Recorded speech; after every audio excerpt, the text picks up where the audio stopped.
A couple months ago, my mom asked me how my best man speech was going. And being the procrastinator I am, I replied, "Mom, don't kid yourself. I'm about half a sentence in." She then added, "Well, you better get working on it and make sure you say nice things about Curtis." So I figured I'd refrain from roasting the guy. So with that being said, thank you and good night. No, I'm just kidding. Curtis, you're not getting off the hook that easy. When Curtis asked me to be his best man, I said yes. Well, actually, it was more of a, yeah, I guess, as long as my speech doesn't have to be in French. It was a pretty easy thing to agree to. I mean, after all, the head table is always served first. And before I get too far into my speech, I'd just like to apologize in advance if my speech is a little dry. I've used most of my speech material at my sister's wedding, because honestly, never really thought Curtis would have made it this far. For those of you who don't know me, I'm Curtis's younger brother. Although probably most of you have already figured that out. Somehow, everywhere I go, people seem to recognize me saying, "Oh, you young man must be Curtis's younger brother. You look just like him." To that I usually respond something along the lines of, "What? Surely my hairline hasn't receded that much." How people could think we look alike, I haven't the slightest idea. But I'm just trying to figure out if that's supposed to be an insult to him or to me.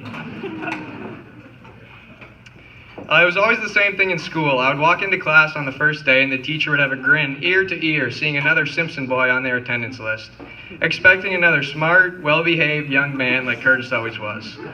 It wouldn't take them long to learn, even though we may live on an orchard, the apple sometimes does fall far from the tree. People oftentimes come up to me and ask, "So, what was it like growing up with Curtis?" I mean, that's pretty hard to answer, because compared to him, I haven't grown up.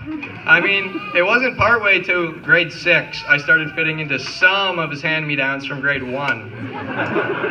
And Mom, on a side note, I think it should be a crime to make a child wear 10-year-plus out-of-style clothing in public. If there was one word to sum up a childhood involved with Curtis, it would be Lego, and lots of it. If you knew Curtis as a kid, it should come as no surprise to you he became an engineer. One thing I don't think Curtis ever realized is, back in the day when we would play Lego for hours and hours, and you would get mad at me because I'd break some of your creations, forcing you to rebuild it, it wasn't because I'm a horrible brother. No, I was just training you towards your future career. So I guess it's safe to assume that I helped push you towards this future career of building things just a little bit bigger than Lego sets, like bridges and overpasses. And now that you'll be making the big bucks, I'm just wondering, when should I start by expecting my royalty checks to start coming in? You can take it. The toughest thing about growing up with Curtis would definitely be having to put up with all the rotten fruit he likes to throw. There are countless stories that I could tell that involve being pelted with fruit. Probably my favorite would be the time Curtis and I went out for a nice, peaceful Sunday afternoon kayak in one of the farm ponds, or farm pools as Lauren likes to call them. I remember it vividly. Calm, late summer day, birds were chirping, sun was shining. The pond looked like a picture taken right out of one of those tranquil scenes calendars that your grandmother probably has hanging. After launching the kayaks and paddling around for a while, I guess Curtis had gotten bored and a light bulb went off in his head for something fun to do. He then beached his kayak, headed up the bank towards the orchard. I didn't take much notice of this, figuring he had just forgotten something. Next thing, all I hear is kerplunk, with water spraying everywhere. "What in tarnation is going on?" I exclaimed, looking up, expecting to see a swarm of bombers flying overhead, dropping aerial bombs, only to be met with the sight of what seemed to me as hundreds of apples raining down like manna from the heavens, and Curtis standing there laughing, holding an armful of apples in one hand and the other throwing them as high as he possibly could towards the pond. Now, I don't think Curtis was trying to hit me, well, at first anyway, but as chaos continued to reign around me, I knew I had to get out of there. Glancing up, one apple had caught my eye. As it rose up towards its peak, I thought to myself, that one kind of looks like it's coming right for me. I'm sure he had created the perfect parabolic equation with the exact distance, height, and just the right amount of speed he would need to hit me.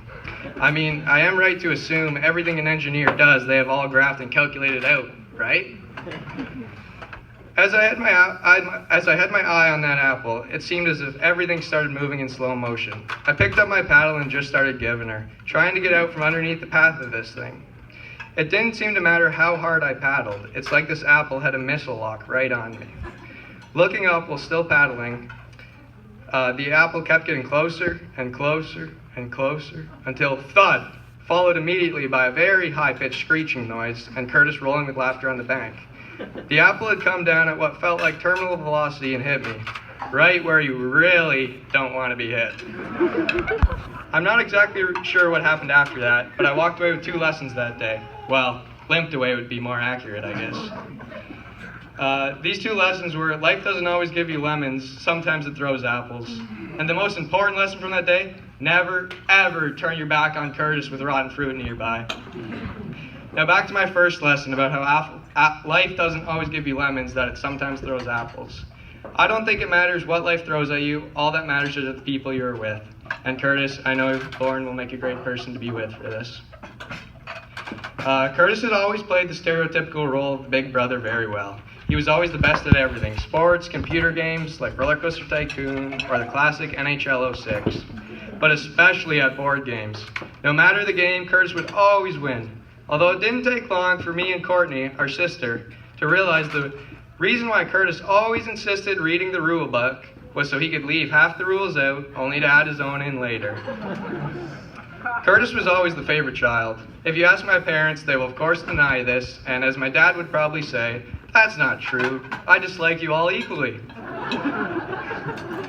Can't really blame them for picking Curtis as the favorite. I mean, he was the only well-behaved one. But he helped secure this position last year on my mom's birthday. Now, because Curtis is officially moving out, I'm not going to tell you how old she was turning, with the position of favorite child up for grabs once again. I could really use those brownie points. But if you're really wondering, she's 35. Anyway, for her birthday, I went out shopping and found a real nice pasta strainer. I said, wow, this would make a great gift. I bought it, brought it home, wrapped it up, and later at her party, she opened it. She was pretty happy, because she needed a new strainer, and like I said, this was a pretty nice top-of-the-line one. Next, she opened Curtis's present. It was 2 plane tickets to Calgary for the Calgary Stampede. So I guess the pasta strainer wasn't that nice. When Curtis came home one day and told everyone he had a girlfriend, my jaw dropped. Then he told us she was from Montreal. My jaw pretty near hit the floor. You see, French class wasn't exactly Curtis' strong suit. Physics, hey, no problem. Calculus, poof, easy. But for some reason, he just couldn't seem to master every Canadian student's worst fear, the dreaded Dr. Miss Vandertramp.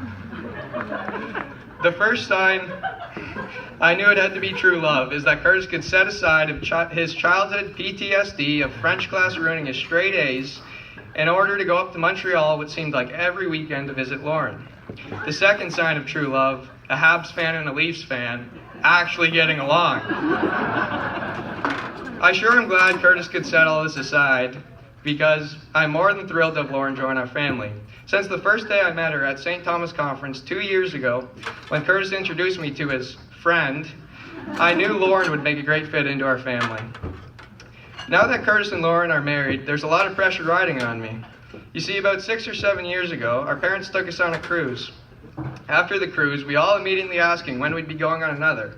My mom answered, saying we aren't going on another vacation like that until all of us are married. So, to any single ladies out there who might be interested, we have 1 vacancy to fill on a week-long, all-inclusive Caribbean cruise.